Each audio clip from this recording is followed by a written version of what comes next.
This is another installment of Marriage is presentable. All right.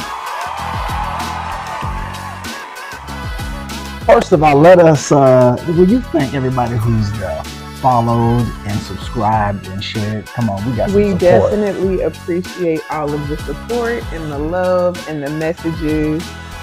And we're thankful that what we are sharing is helping you guys. Boom. We don't have all of the answers, No. but such as that we do have, we want to share it freely. Absolutely. Some of our bumps and errors that we've made down through the years, we hope that they have not been in vain. So any kind of insight that you can gain from these means that our learning curve, It was worth it. long learning curve, wasn't in vain. So we thank you for the encouragement. We feel it, and we just get warmed up. I'm telling you, it's getting colder outside, and we're gonna bring the heat. So, what did we give us a recap of what we dealt with? You was really hot last week. Oh, was I? Yeah, you was hot. We last dealt with week. ingredients that are needed for a healthy relationship. In case somebody's listening, this is gonna be part 2 Ingredients. of essentials in building your relationship. Some key ingredients. So, if someone watched this one, like if you watch Inside Out 2 and didn't see 1, give us an update on what we talked about last week. Why certain ingredients are needed to build a healthy relationship. And why is that? Because without the ingredients, you can't make it. You got to have the right ingredients. If I want to bake a cake, I got to have certain ingredients. Now, what do eggs do? They help hold stuff together.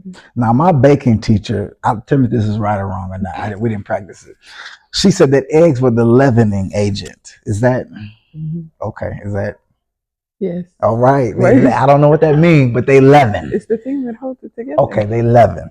So, if you are baking a cake, yes, and you have a stocked kitchen, and you run out of eggs, what can I use to substitute an ingredient that is a leavener? You can't always substitute. Some ingredients you have to have.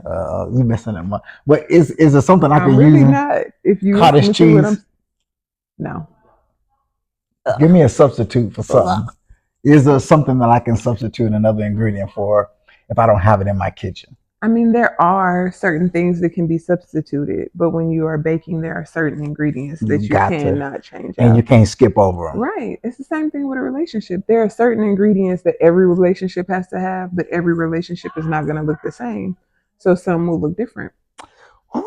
So I want to talk about, before we get into tonight's conversation, I have one ingredient. She usually doesn't know the script. We usually have a script. I ain't gonna tell you what the script is. Now, what 3 things do you want an individual to come away with when they leave your presence? I want them to feel safe, loved, and welcomed. Or seen. Yeah. I like that.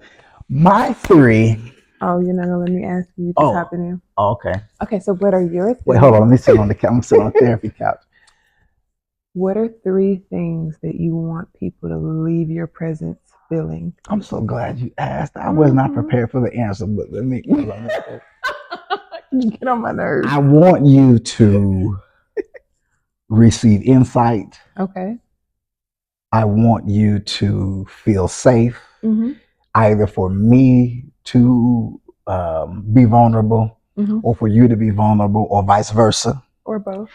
And I need you to laugh. Okay. And the rest will follow. Okay.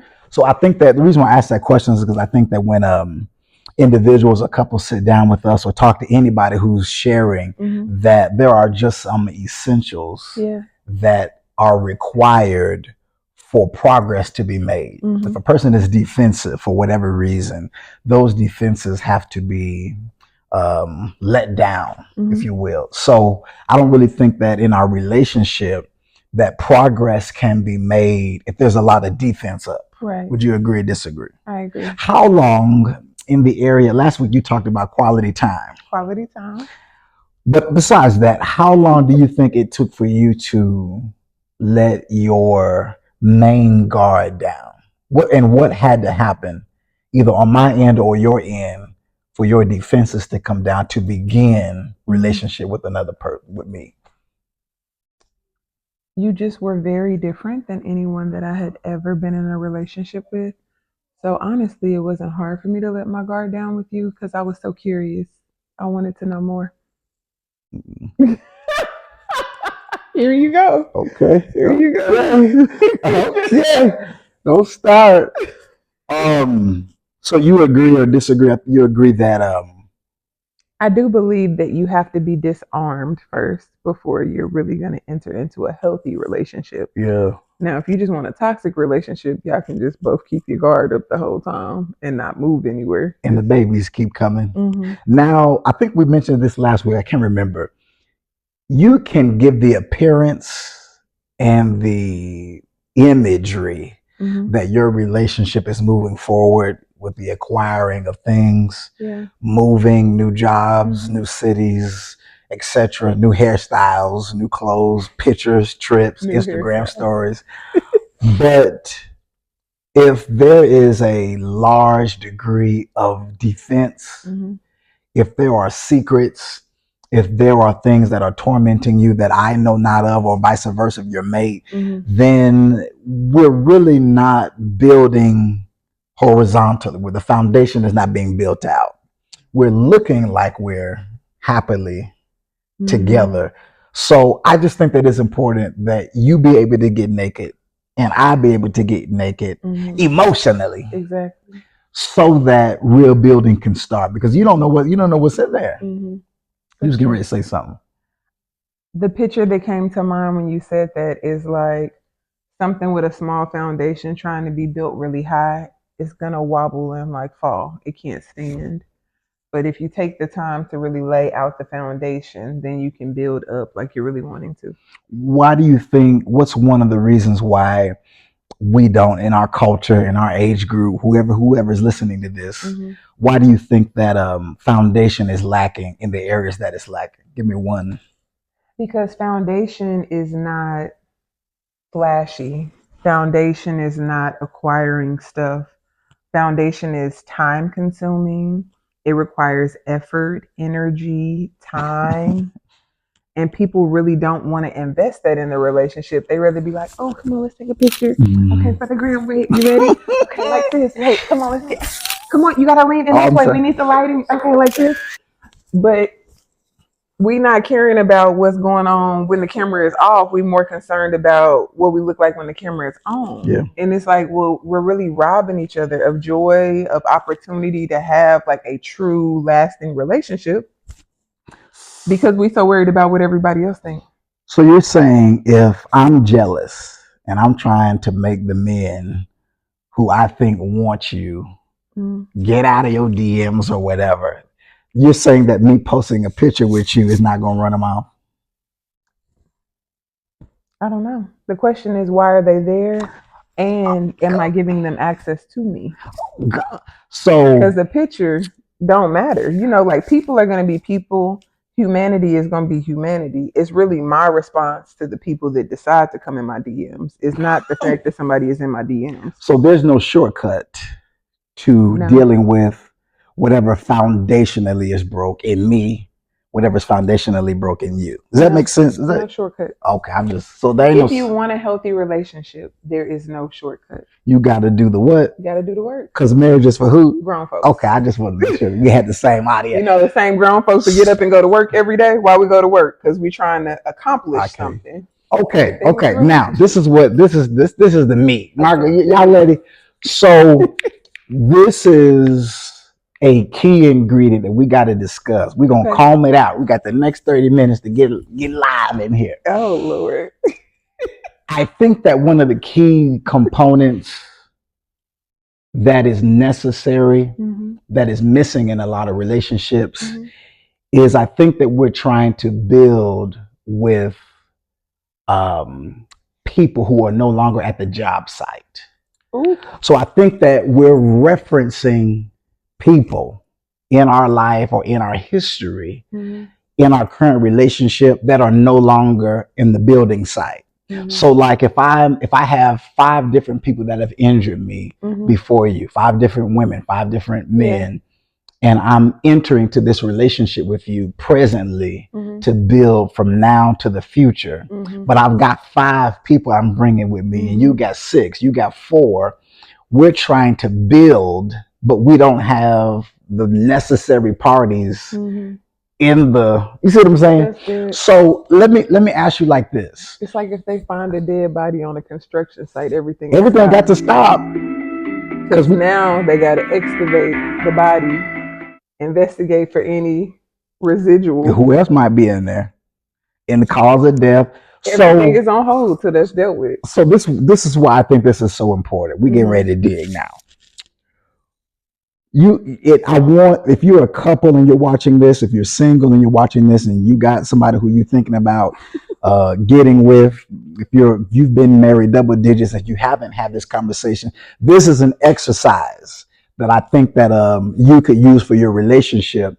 And the question is, come on, Winans, what was your experience with the opposite sex before you entered into this relationship? It could be uncles. You want me to answer that? I want you to. I'm just saying, ex-boyfriends, or just with men in general that were supposed to protect, provide, guide, etc. Let me interview you. Let me put you on the couch. Okay. Was that experience positive or negative? Or what? Overall. When you met me, I didn't have a blanket statement for men when I met you, but as far as dating, I did have laws already in place in my mind that had been taught to me from previous relationships. Romantic relationships? Yes. Give me one of those laws. We need these laws. Because we can't be what we're getting at is what we're finding out is that we're not able to successfully build because all the cards are not on the table. Right. So I don't know your rules. When we first got the first 5 years, which we call the storm stage of our relationship, she didn't know my rules and I didn't know her rules. Right. So the first 5 years we were really swatting at the dark and just connecting because all of the information was not on the table. Right. This is the ingredient. Awareness of history. If you're going to build a successful relationship, you need at least a baseline starting point of your history, right, and how that history has positively or negatively affected you. Right. You got this time stamped out. So your reference to men. So my grandfather always made me feel safe. Right. Always shout out made to Big me Papa. feel seen. However, that's kind of like where it ended with safety coming from men. The other men around made me feel like, okay, if I need something, I can get it. Okay. Like as far as provision. Okay. But there wasn't a level of safety or making me feel seen or heard. Ooh. So rules for me were like, okay, a man is going to expect certain things from you. And those are just requirements across the board. Like it just is what it is. Suck it up and take it. So when you met me, were you negatively preset based on the fact, just based on GP, that I was a man? Did that cause you alarm? Did that cause you, maybe not initially? Not alarm, but I do feel like my antennas was up. Like, okay, now if he say or if he do, red flags is what they call them. Then we gonna have to. So if I made a misstep, if I transgressed one of your unspoken laws, or which I call red flags now, they weren't red flags then. Yeah. But if I transgressed one of those laws initially, that sent up a red flag from. Right. Ooh. I mean, it really fueled our first fight because I was thinking in my head, why does he think he can tell me what to do? Now, our great therapist, Pastor B, told me this.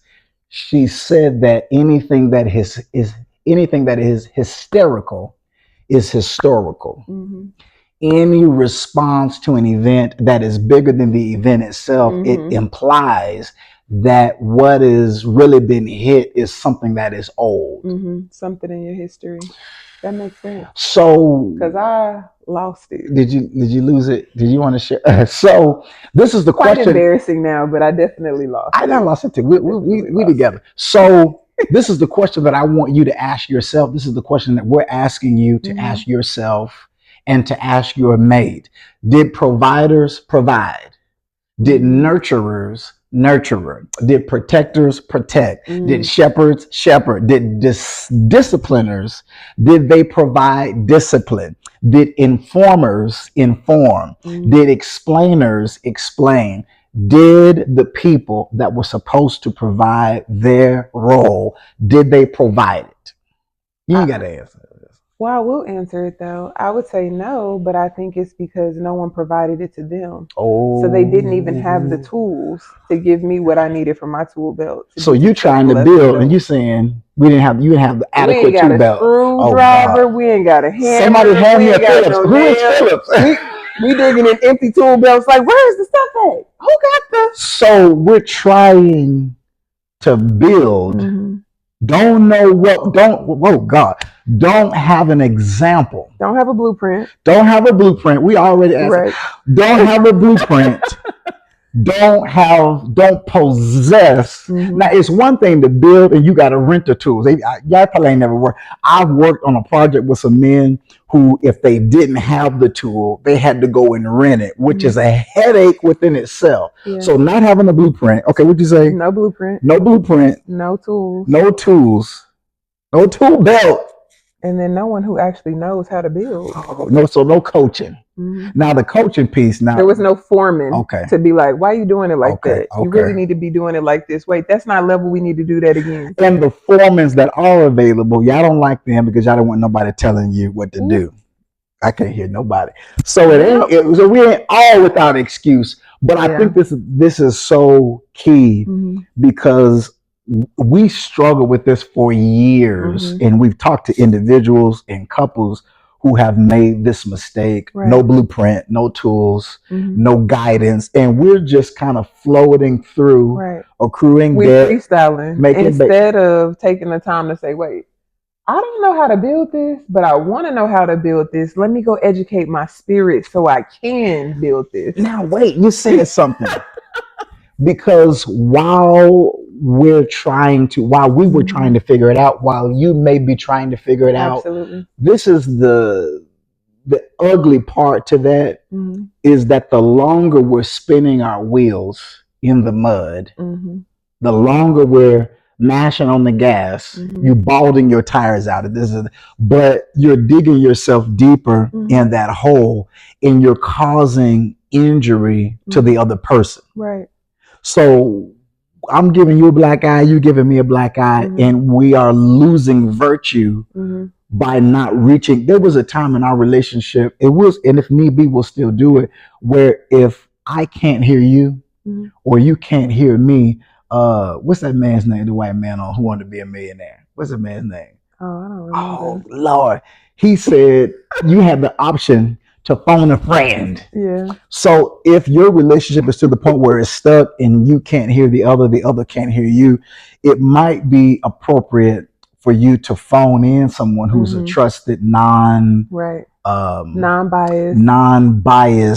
ear or eye to give neutral perspective. Right. But that requires their view trust. Is going to be different. Sometimes we're just too close up on it, and you need someone who has a different vantage point to really help you. Now, I got one more point. One more point. I got one more for you. I really believe, and I know that I did this too. This is the point to this key ingredient of understanding your history so that you can build, is that I think that a lot of us, I know I did, and I think that you said you did too. Because we did not know what the impact of the people of the opposite sex had in our life, that we charged them. Okay. And unconsciously, we really picked somebody who is the representation of the people who we charged. Ooh. So I really think, I think Kelly Price said, "You're not my daddy, you're my man." I think it's time for you to understand. Just make me happy if you can. Yeah. But I'm saying that in the times that I was most upset at you, it really wasn't you that I was upset with. It was the pain that you represented from all of the other women in my life who dropped me and who did not provide safety, nurturing for me. So I'm really not mad at you. I was really mad at the people, the women in my life who were supposed to be there that weren't there. Right. So I couldn't receive her because I was mad at who she represented. Ooh. Not her. Your problem with the person that you are with started before them. Now, they may not have helped it. They may have blew on the fire, but you were dysfunctional. You were in pain in that area. Yeah. You were crazy in that area. You were broken in that area. You were a few French fries short of a Happy Meal in that area before you met them. So when we get in these relationships and we start pointing the finger and you this and I can't believe it. Wait a minute, you picked them. Ooh. Are we ever gonna? This was a hard stop in our relationship because I was just, but she ain't this and she ain't that. I can't believe it. I'm a good man. And somebody said to me, "You do realize that the same accuracy that you got about what she ain't." He said, "You do realize that you picked her." Oh, I did. No, I didn't pick. You picked her.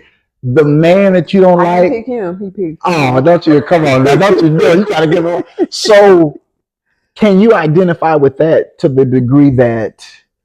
Absolutely, because that's what I'm saying. Like, I feel like what you were referring to was really the fuel for our first argument. It was because it hit all of these places of.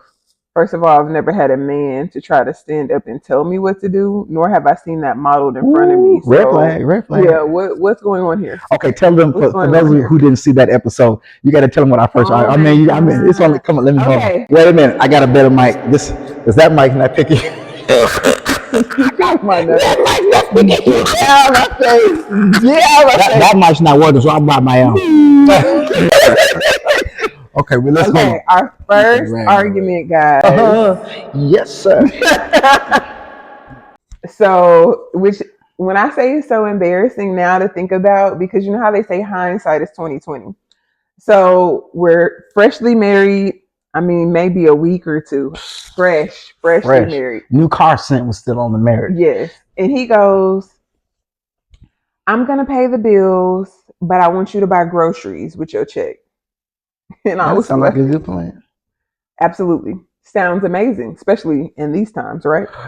Groceries. I was like, what? How you gonna tell me what to do with my money? You're not my daddy. That was my immediate response. Like, saying it back is like, why did I even feel so triggered in that moment? But I really don't even think that I knew how deep that went until you said something that hit that spot. So it's like, if you have a sore on your leg and I don't know and I hit it, you're going to scream out because you're in pain. Right. But I was unaware that pain even had residency inside of me. So it wasn't until you said something that hit it that made me respond. That I was like, oh, Lord. But yeah, we was into it, y'all. And we really think that we're well because nothing is touching the sore area. So if I remove myself from the situation that is sore, then it must mean if I haven't had a flare up in a month, that I must be delivered, I must be healed, I must be doing my work, I must be or we've lived sick so long that we've gotten used to it. Oh, you just okay. Hold on, let me get a better mic. So this is the homework. Ask yourself first, then the person that you're with, what is your relationship? What was your relationship with key figures of the opposite sex? If it's positive, then we've got a baseline.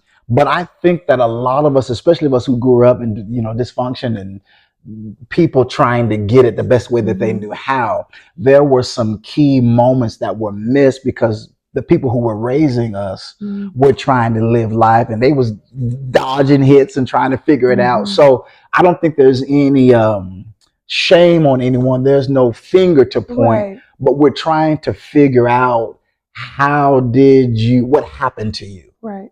And I think that before we can build on top of that, we've got to understand, okay, what happened to me? Why am I the way that I am? Yeah. Why do the therapist say, show up? Come on, John P. Key. Why do I present the way that I present? Why do I handle disappointment? Why do I handle anxiety? Why do I handle conflict the way that I handle it?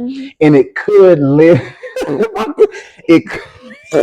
it could give some indication to if the key figures in our life of the opposite sex did not provide some things that needed to be provided, or they were absent. Ooh, so I think we're complete. You got anything you want to add?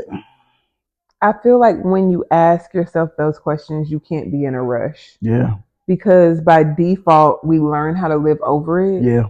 I mean, just think about it. Most people be like, "Hey, how you doing?" You be like, "Oh, I'm good."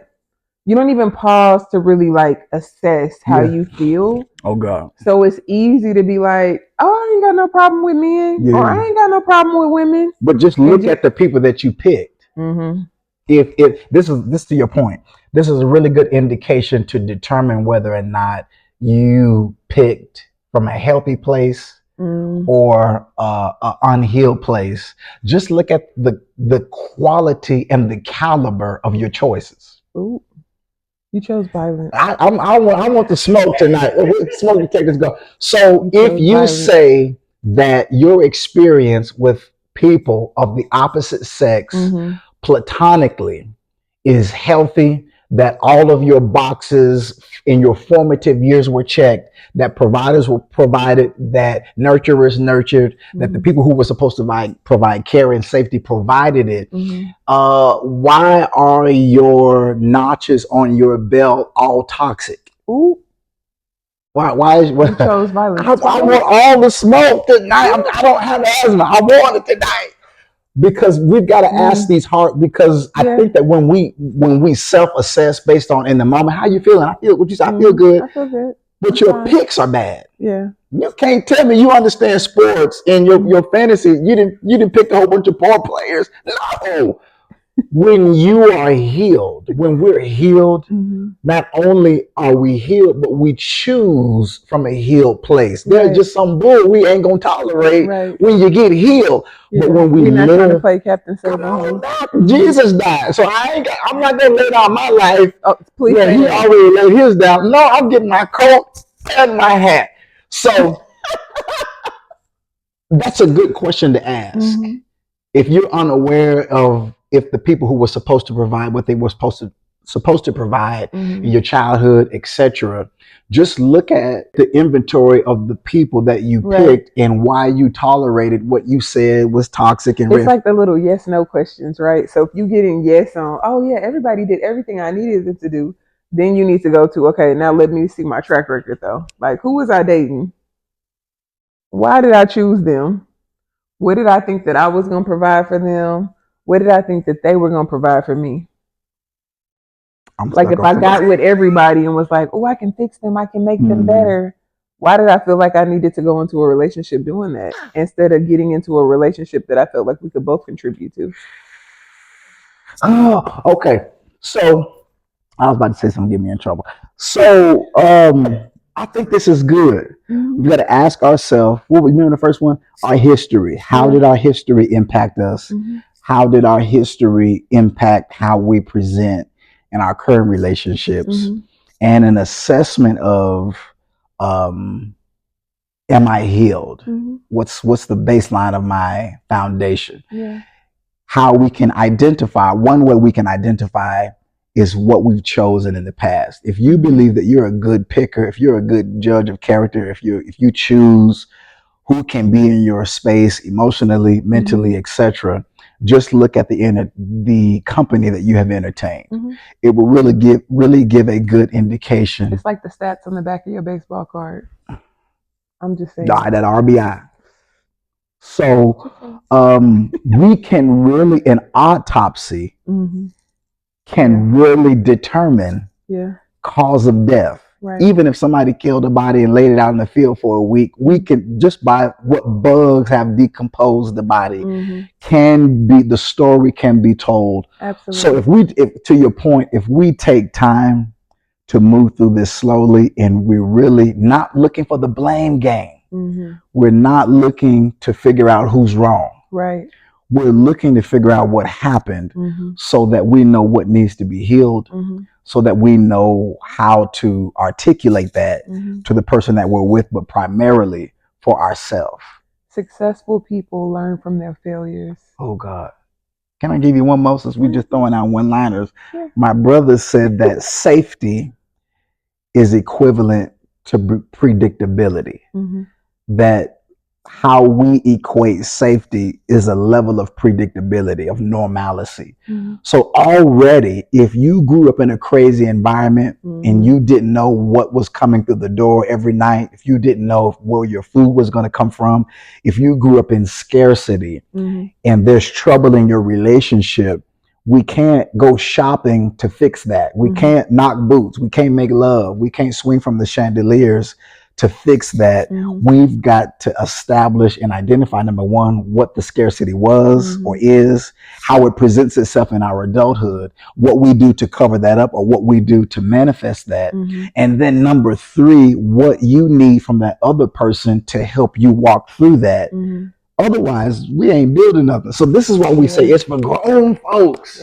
You ain't go. I want to tell our younger generation this. I know the old heads know this, but can't we just tell the younger? You're not gonna knock boots into a healthy relationship. You need to tell every generation that, because it ain't just the young. I want to hope, and I just hope and believe that the gray hair just as toxic as the young folks. Okay, it ain't nothing new under the sun. You're not gonna get a rose and get a honey pack and get a magic wand and just knock the night away. It looks good in the movies. It looks good on social media. But after we get done swapping fluids, we got to have a conversation. We still got to do work. And you can go out to the best steakhouse in town and put your little clothes on and get your face beat. But if the foundation is bad, you just spent a lot of money on a good meal. So marriage, we need you to know it. We want to thank you all for watching, and listen, we got some more in the queue, but let us know if something that was said in this impacted you. If you have a question, absolutely, you can inbox Brittany's. She don't really. Do not inbox me, y'all. And I say this with so much love. I forgot. I don't be on social media like that. But if you inbox him or the Marriage for Grown Folks page, he'll get the question to me, and I'd be more than happy to answer it. All right, y'all. Until next time. We'll see you next time.